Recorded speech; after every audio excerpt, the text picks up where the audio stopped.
It's Janice Baylor for Perry County Council of the Arts, and welcome back to another fun drop-in art session. I would like to thank Perry County Council of the Arts and our participating sponsors for continuing to support drop-in art online. Today we are going to create a really cool grid project in the style of local artist Thom Kulp. You can find more information at his links below. Perry County Council of the Arts just hosted a big exhibit with him, and you can read all about it online at their website. So grab a ruler and a piece of paper and let's work in a graph style. All of the supplies you need for the project are coming right up. For today's project, you will need a piece of white cardstock or other white paper, a ruler, a black marker, some colorful markers, some colorful pencils maybe, a pair of scissors, a glue stick,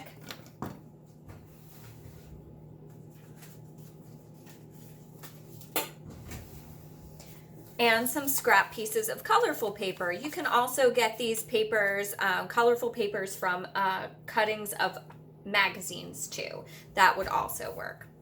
So today's art piece is inspired by artist Thom Kulp, and he is a local artist out of the Harrisburg area, which PCCA recently ran an exhibit. So you can go to the website linked below and read all about the inspirations behind his work. But primarily lately, he has been exploring using graphs in his work and what happens when you stay in the lines and squares created by graphs. So that's what we are going to play with today too, in the style of Thom. So to get started, go ahead and use your ruler to make equal distant lines on your paper. They don't have to go all the way to the end. Often Thom leaves some edges go off of, like, out of the grid, which I think is pretty cool. And in particular in the piece that I'm inspired by today, Sea Breeze, I see that some of the ends of the graph are open. So we are going to do a similar design with our work too. So go ahead and just make yourself a graph. And I'm just using my ruler. I'm not really measuring with it. I'm just using it to make straight lines and equal spaced lines. But you can measure if you prefer to measure. If you don't have a ruler, you could use a straight piece of paper or a bookmark or something else that would allow you to create an equal spaced grid to work in. So go ahead and fill up your paper as much as you would like with a grid area. And then we are going to start filling in areas of our grid. So Thom uses paint and collage techniques within his work, and we're going to do the same thing, but you can also paint it if you want. Today I'm just sticking with markers and colored pencils and a little bit of collage. So also, besides filling in full squares, Thom also does like little repeated designs, like repeated rows of circles, hand-drawn circles or dots. So go ahead and make a few of those, and everything should stay within the square on your grid. So I'm going to do a few that have, and they don't have to be exactly the same.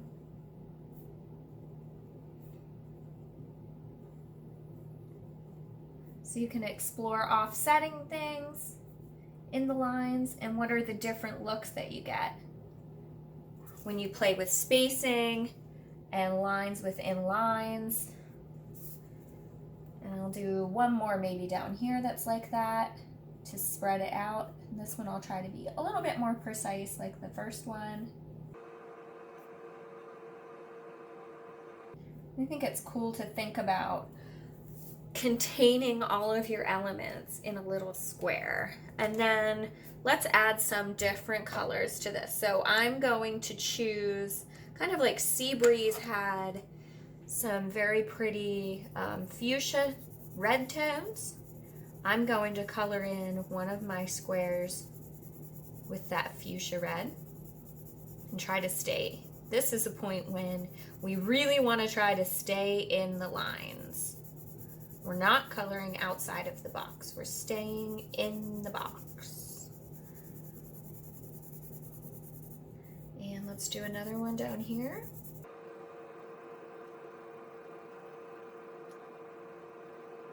But within the box, it doesn't have to be perfect, or that's what I was seeing when I was looking at the work. It just can't spread into the other boxes, okay? So I'm going to add kind of the aqua blue also, and maybe I'm going to make big swatchy lines with the aqua blue. And I'll do one up here. So spreading those colors and textures around the page and repeating some of the same elements as well. Oh, I feel like I want to have another one of those down here too. And then he also added like some pieces of paper, it looks like collaged over top, but there was cream underneath of it. So I'm going to use my cream pencil, and that one took up several blocks. So I am going to go ahead and create that similar effect with my pencil.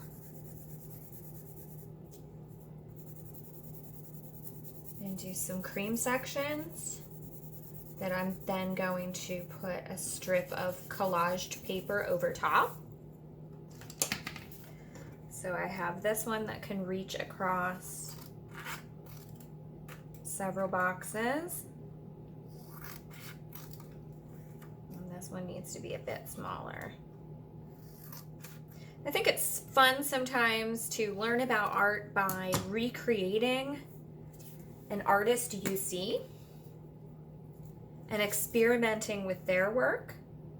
And that's pretty common for artists to try some of their inspirations and see what they like about it and what speaks to them about it, and then branch off from there and apply that in their artwork. So I think that's a cool way to learn and experience somebody's work. If you went and took a trip to an art gallery or a museum, and maybe you brought the brochure home or just your memories, and then used that to help you create something in a similar style to your artist, and appreciate kind of the work that they put into what they do. And I'm gonna do one more up here, I think, because I have an extra piece and I think it will look nice. And I like how those are a little bit crossing some of the lines and yet still contained in their row. And then for a different feeling, I'm going to add some really deep purple and make these blocks completely saturated.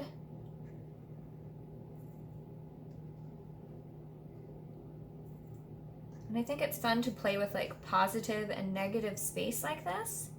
So some areas of the grid, maybe we'll leave those blank white squares. And then we have some areas of our grid that are very filled in and heavy. And we have some areas that are just lightly filled in and are lighter, but there's still interest. And that is what makes art interesting, allowing that positive and negative space for our mind to wander and create thoughts and explore. And I'll do one down here.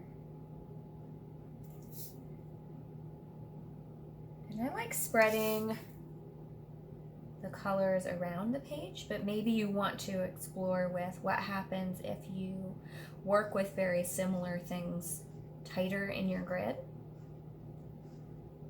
or very repetitive.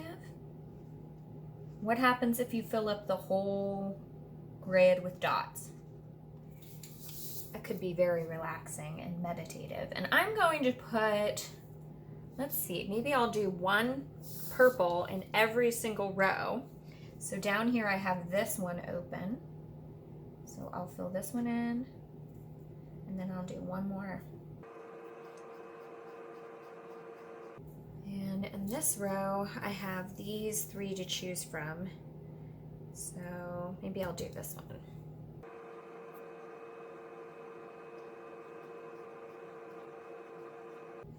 You could do something similar like this on a small scale if you have a piece of graph paper at home to work with. So now we have all that filled in. Let's do one more color. How about we use, I kind of am drawn to this bluish purple. Let's do one more, we'll do a couple more swatches of color in this bluish purple. And this one now I'm going out of the grid. There's no grid space down here at the bottom. So that's kind of cool and interesting. Let me do that up here too, in this grid space that goes off of the page. Kind of breaks the plane, and that's really interesting. Let's do one, oh, I don't know. How about here? I'll do one here.